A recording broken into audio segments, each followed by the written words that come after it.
right, 1 minute after 11:25. This is quite challenging. Talking about education and learning spaces, it takes really quite some time to set up the room for this session. But we're excited to be here. Thank you so very much for coming. My name is Maya Georgieva. I'm the Associate Director of the Center for Innovation, Teaching and Learning at the Stern School of Business.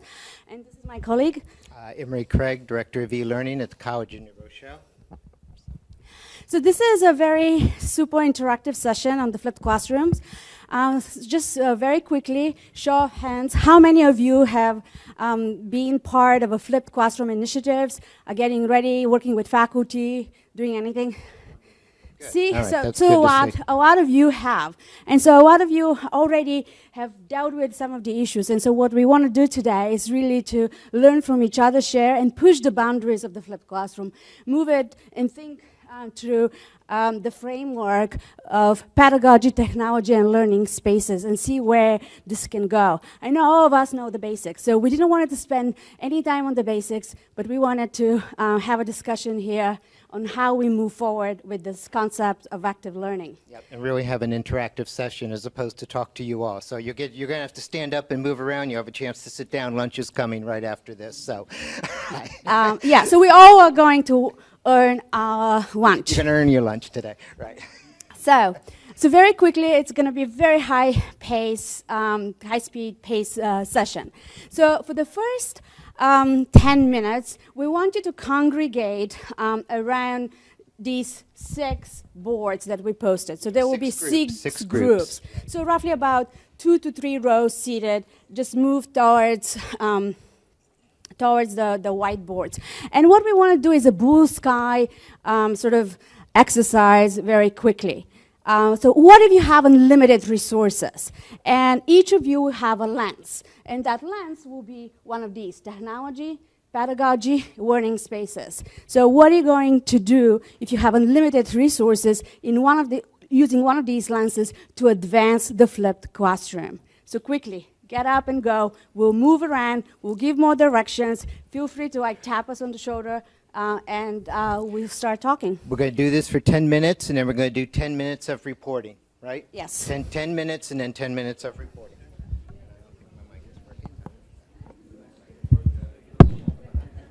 Hello, test.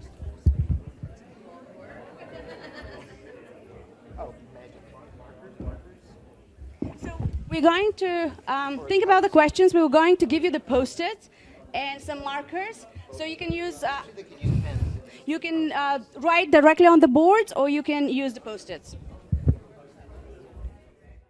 Okay, so everybody, we're excited to see you talking. But in the next 1 minute, look at what you have on the boards and prioritize the top 3 you wish to report to the group. So look at the board, final thoughts, and prepare to report your top 3 to the group. Okay.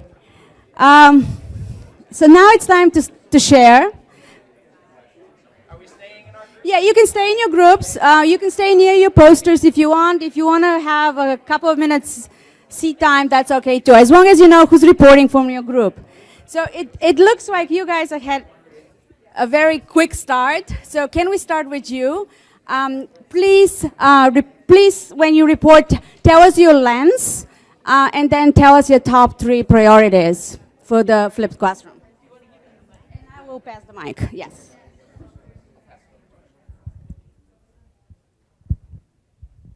Okay, our lens is, well, pedagogy. Woo, pronounced it right. And so, yeah, we had a lot of different suggestions. Good talk. The 3 we settled on was really important to train faculty on how to teach in a flipped classroom atmosphere, since it's much different from the traditional way of instructing. Set it up so that the students could teach each other in that environment and learn from each other, not just the administrator. And with unlimited resources, have a lot of paid interns and a lot of teaching assistants that can assist anybody facilitating a flipped classroom environment to provide support.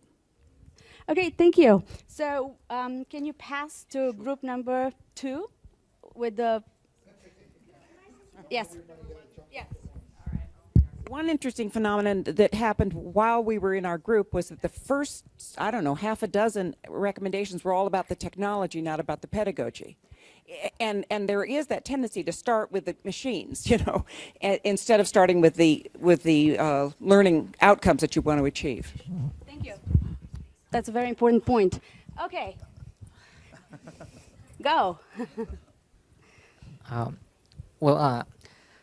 One of the more important thing in designing learning spaces is to think that we have to make a change in the mind of the instructors from a traditional way to a collaborative way, especially if we're thinking about the flipped classrooms. Mm-hmm. So in that case, we have the model that you show, put the pedagogy at on the top of the model, and being supported by the technology and the space. And talking about the space, we need a flexible furniture that let to go from a traditional way to a collaborative way, Mm-hmm. because we know that there is a process. Mm-hmm. It's not going to happen from one day to another. So what's the more one of the more important thing, it's the to keep this in mind in the design of learning spaces, and use all these spaces in all the pedagogical methods. Okay, thank you. As you can see, this is not the most collaborative space in the world, right? We've been running around trying to rearrange things so that you're all not facing the front and we're just talking to you. Yes, and how many of us end up with classrooms where they have an orientation towards the front? And, you know, just to add to the point of, you know, having multiple perspective, having the opportunity to not have just a single faculty in the room, but the idea that there will be mentors, there will be, this is a collaborative session where, you know, students can teach each other, peers can teach each other, and support each other in the learning process. I don't know if that was just one of the ideas from that group, so I don't know if there's anybody else from the group who wants to talk about other stickies that are up there? No? I think we can move Okay. to... All right, sorry, okay. We talked about technology, the variety of IT folks from large and small universities, talked about ebooks, utilizing VideoStream, and tablets, both iPads and Android. Can you repeat the last one? I'm sorry, tablets, both iPad and I included Android. Okay. Okay, so a lot of sort of devices where students can also draw, not just input text, can watch videos and just address multiple learning styles. Yeah? All right, so we're gonna start in the back here, and your lens is pedagogy, if I can see from here. A little bit. Okay, so our lens was pedagogy, but we kind of went over some of the other areas. But I'd say the big driver that we had with the pedagogy is getting more buy-in between faculty, and part of that is unlimited resources, either paying them more or getting buyout of time so that they would buy in more. And then I think the one that is mostly with the pedagogy is participatory models. So models that get the students involved in the learning process. And then we kind of went down along here, changing the classroom. And so changing the classroom to where there are more collaborative, flexible classrooms to encourage that type of behavior. And then even splitting classrooms to do A/B type of comparison, to use the flipped classroom in one situation, but not in another, to be able to compare them so we get more buy-in from faculty that it works in the learning. Okay, so let me just add and ask the group a question. So how many of you have a faculty come to you and say, 2 weeks before the semester, and say, I like to flip my class? Right, so that happens. Probably, and how many of you have the faculty come to you 6 months before class starts, the semester starts, and say, I want to flip my class?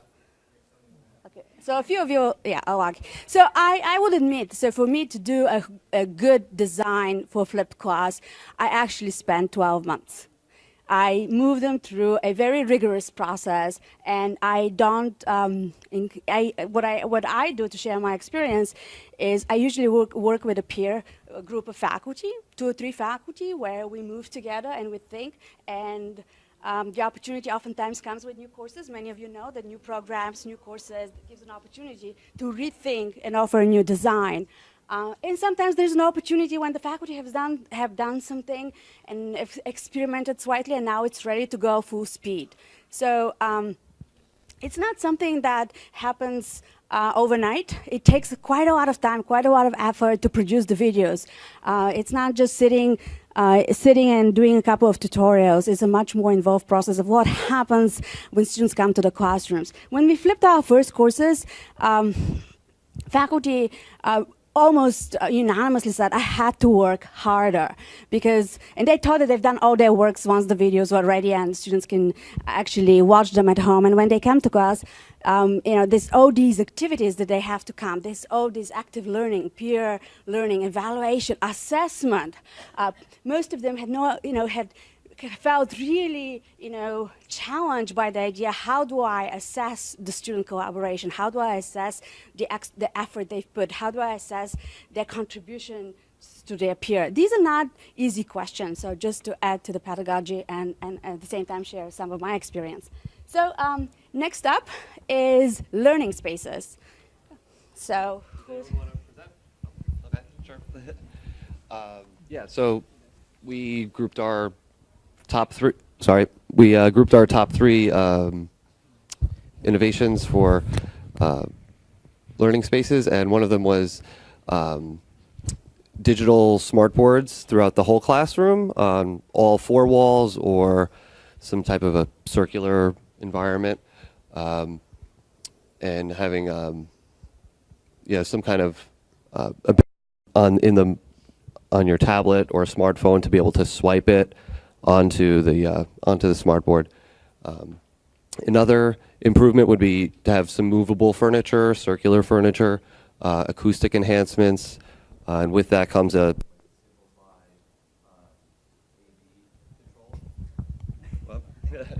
right, exactly. So like a simplified device that's easy to use, that you can control the lights in the room also.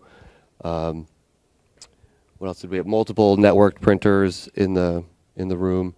Raised floors was an example to run wires.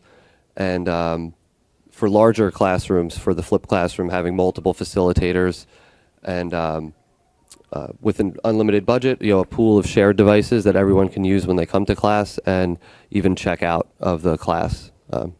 Great, thank you. You're welcome.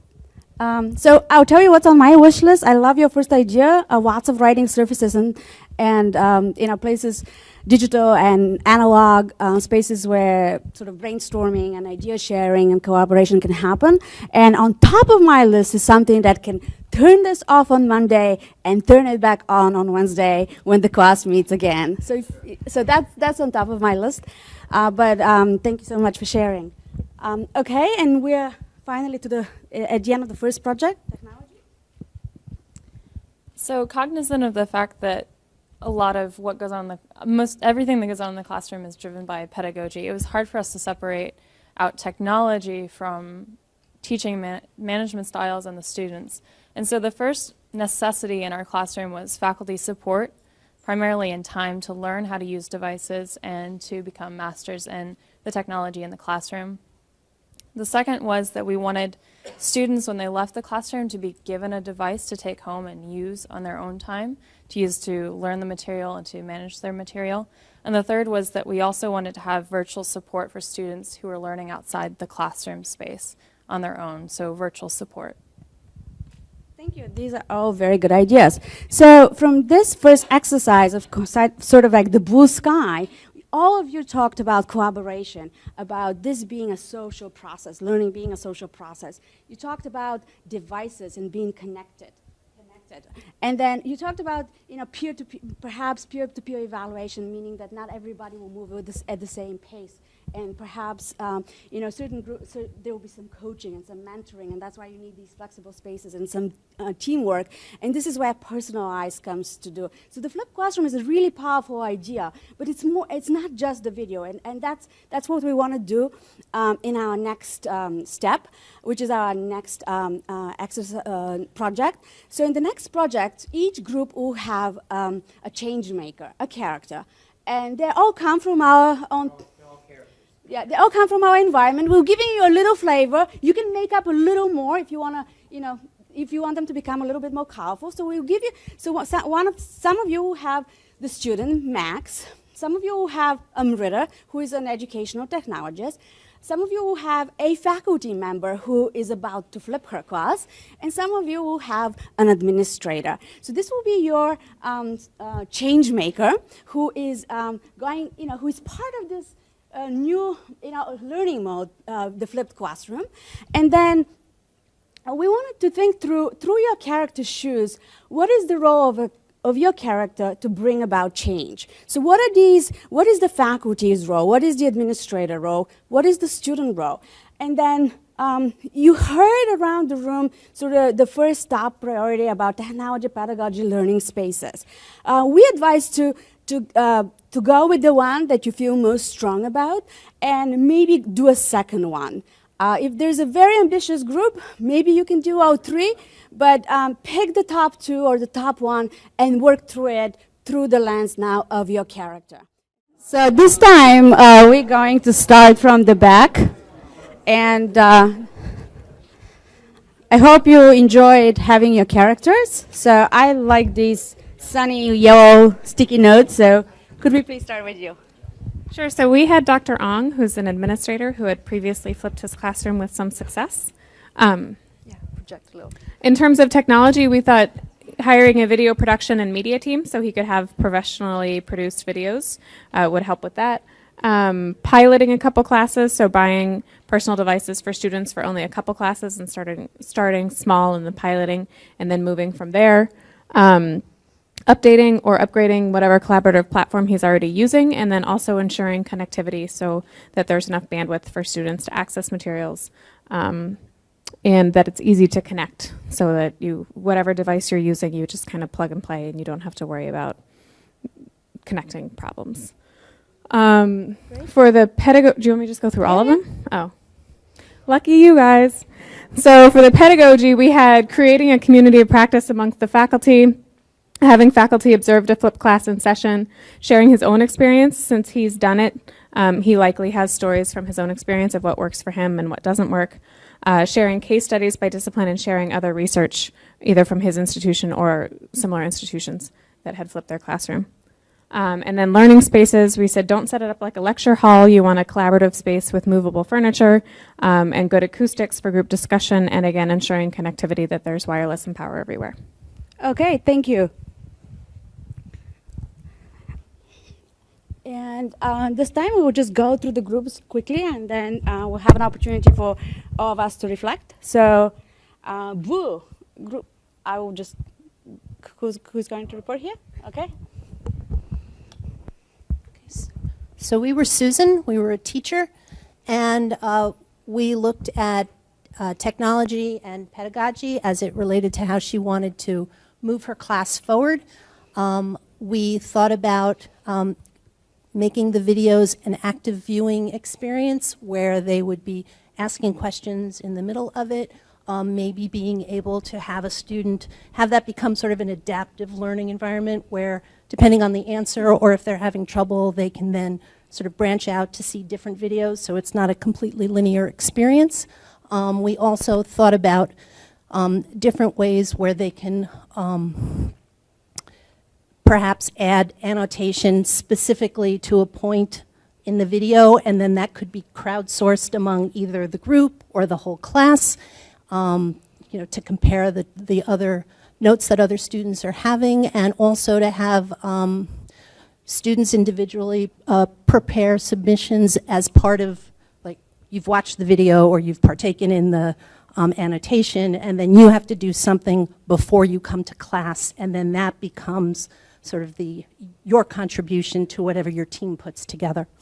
So we thought a lot about how to make this more active. And in terms of the other way to make this happen is we need an authoring environment to create the videos and the expertise that comes along with it, and making sure that there is the support, both infrastructure and pedagogic support for that. When we looked at pedagogy, what we also, we thought about being able to monitor who was watching what videos and whether they watched it once, whether they watched it 7 times, and how all of that fed into the students' learning, and making sure that there were clear expectations to the students in terms of how participation is defined in terms of what do you need to do online, what do you need to do in the classroom, how much of your grade is individual, how much of your grade is based on the team participation. So we tried to cover that, and if the students end up doing a video response, what would be the guidelines for putting that together? Excellent. This was great. Well, and the video duration in terms of who saw what. So active learning, learning analytics, quality of video. So we have a generation that is actually, that actually understands video, probably understands video much better than other generations, and they do appreciate conversational video. So this sort of, this way that they can branch out and move, move towards to pick up knowledge that they don't have. It's very important to them, and they really appreciate it. It makes the whole process a lot more active rather than passive. And of course, you had another third point I wanted to highlight, but I'm sure it will come back to me for final. So thank you, Lisa. This was excellent. Purple. Okay, we had Amrita, the educational tech designer, and we focused on pedagogy. The first thing that she has to do is, for a particular course, really meet with the faculty and find out what do the faculty need, and based on the learning outcomes for the particular course, try and match up the technology that the flipped classroom can offer with the learning outcomes, literally going through it one by one. And then also when it comes to training, one of the questions on the sheet was what sort of new learning models should she consider offering workshops on? Really focus on interdisciplinary, because I think depending on your discipline, we have one person here who's in chemistry. Well, their assessment model is quite different than, say, someone that's doing literature. So they have to really be sensitive to what is the current evaluation and assessment model, and how can the flipped classroom be different, but also follow in the tradition of the particular discipline. So I think overall it was she has to be very sensitive to what class, what course, what discipline she's helping design for. Thank you. And moving towards pink. We also had Amrita, and she has technical and instructional expertise, but has never taught. Okay, so that we thought that she needed to consider the questions in the order of 2, 3, and 1. That is, what types of new learning models she should consider offering workshops on, and we thought that needed to come first, and it needed to be a conversation from the very beginning between her and faculty, a two-way conversation between her and faculty, because they know something about teaching and learning, presumably, and also this may be very discipline specific. We were concerned about that question as well. Then what follows in terms of the learning space should follow from the learning models that are being discussed, and the technology should also follow from what the learning goals are and the kinds of teaching and learning that is going to be occurring in that classroom. Have I forgotten anything? Okay. Great. And then pink and yellow. Is your reporter here? Thank you. Thank you. By virtue of being the one who scribed, I will read off our responses. So we had Max, who was a partier. And he got a job, kind of sounds like my college years. He got a job and is coming back to school as a junior. So we were just looking for different ways that new technologies could engage Max in the classroom. So of course we would want to have an LMS, a robust LMS that he could access from home, where on this LMS there would be instructional videos that would be short in length, and he would be able to review them at will and also comment. And then also we'd want all of this technology, all of the videos, maybe some of the readings, the tests, those could be downloaded onto his mobile phone so that when he's at work on break, he could review them there. When he's in the classroom at school, he's an active learner, so a lot of the discussion will be project-based, depending on his subject area. Maybe there would be a case competition series, using data analytics in the classroom to be able to monitor his activity in the LMS and reach out to him if he's not logging in. Kind of covered that. And then for his learning space, just maybe web conferencing where he's engaging with students not only in his classroom but also either domestically or abroad in other states, what I think would keep him engaged. All right, thank you. And Blue, finally. Who's your reporter? We had Dr. Ong, and what we said for the first one was that we needed to have one good centralized technology platform with adequate support. To inspire innovation through the flipped classroom, we said we wanted mentors and people to give pedagogical support to them and help in creation of the courses. And then first floor classroom, did we get to that one? Talk about, we didn't talk that much about the lounge, but those were our main issues. Yep. Oh, and adequate server space was another. Yes, adequate space, right.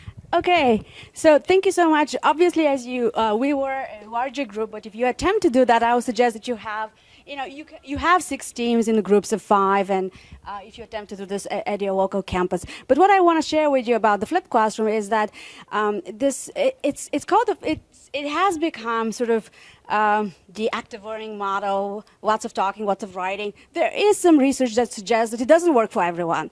There is some research that suggests that perhaps, it's all limited, that perhaps there are ways that not every class needs to be flipped, that perhaps there is something of a blended model that will serve best because we have a generation in the classroom that has a very different educational experience. There's also the notion that it doesn't happen in the classroom. There's a lot of field trips, there's a lot of practitioners, there's a lot of things that could happen not necessarily by students participating in some kind of blended model and then perhaps going off-site and being able to practice sort of some of the ideas and concepts that they're studying. And finally, it's really about shifting roles. It's no longer the faculty up front and the students taking notes. It's about students becoming a lot more self-directed learners. When we flip the class, one of the things we spend a lot of time in is sort of introducing the idea to the students, letting them know that this is a different type of learning model, that they have to be involved, that they have to be, what's the expectations of them during that class. Because it is a new model. There are faculty who've been practicing parts of it. There are faculty who've been using some of the pedagogical sort of concept, but certainly flipping the whole entire class, it's a novel idea to the students sitting in our classrooms. So with that, I hope you continue the conversation over lunch. Thank you so much. If you have any questions, feel free to reach to both of us. Thank you very much.